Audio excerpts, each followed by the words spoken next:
নিয়ন্ত্রণ হারিয়ে রাস্তার ধারে থাকা একটি দোকানে ঢুকে গেল ডাম্পার। অল্পের জন্য রক্ষা পেল দোকানের সামনে বসে থাকা তিনজন। মঙ্গলবার রাতে ঘটনাটি ঘটেছে কেশিয়াড়ির ভসরা এলাকায়। ঘটনায় জানা গেছে, এদিন রাতে ভসরার দিকে যাওয়ার সময় একটি ডাম্পার নিয়ন্ত্রণ হারিয়ে রাস্তার ধারে দাঁড়িয়ে থাকা একটি বালি বোঝাই ট্রাক্টরের চাকায় ধাক্কা মেরে একটি দোকানে ঢুকে যায়। ঘটনায় ডাম্পারের চালক ও খালাসি আহত হয়েছে। ঘটনায় অল্পের জন্য রক্ষা পেয়েছেন দোকানে থাকা তিনজন। তবে একটি মোটরসাইকেল ও তাদের দুটি সাইকেল ক্ষতিগ্রস্ত হয়েছে বলে জানা গেছে।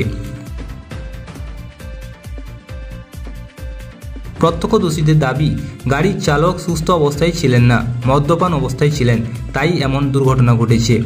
ঘটনায় আহত হয়েছেন গাড়ির চালক ও খালাসি। আহত দুজনকে কেশিয়াড়ি গ্রামীণ হাসপাতালে ভর্তি করা হয়েছে। ঘটনায় বেশ কিছুক্ষণের জন্য যানজটের সৃষ্টি হয়। তৎক্ষণাৎ ঘটনাস্থলে এসে পৌঁছায় কেশিয়াড়ি থানার পুলিশ। পুলিশ এসে যানজট মুক্ত করে।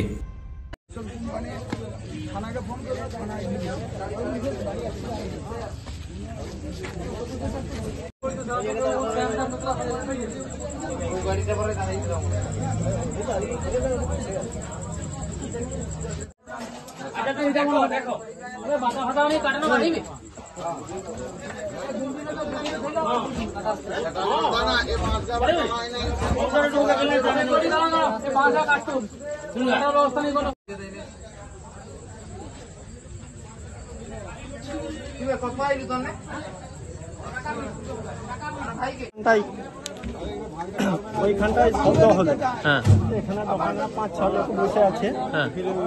দিয়ে গাড়িটা এসে এই দিকে সোজা তো ঢুকে গেল, ডান সাইডে উড়ু করে ঢুকে গেল, দিয়ে মরমর করে ভেঙে দিয়ে। কোথায় যাচ্ছিল গাড়িটা?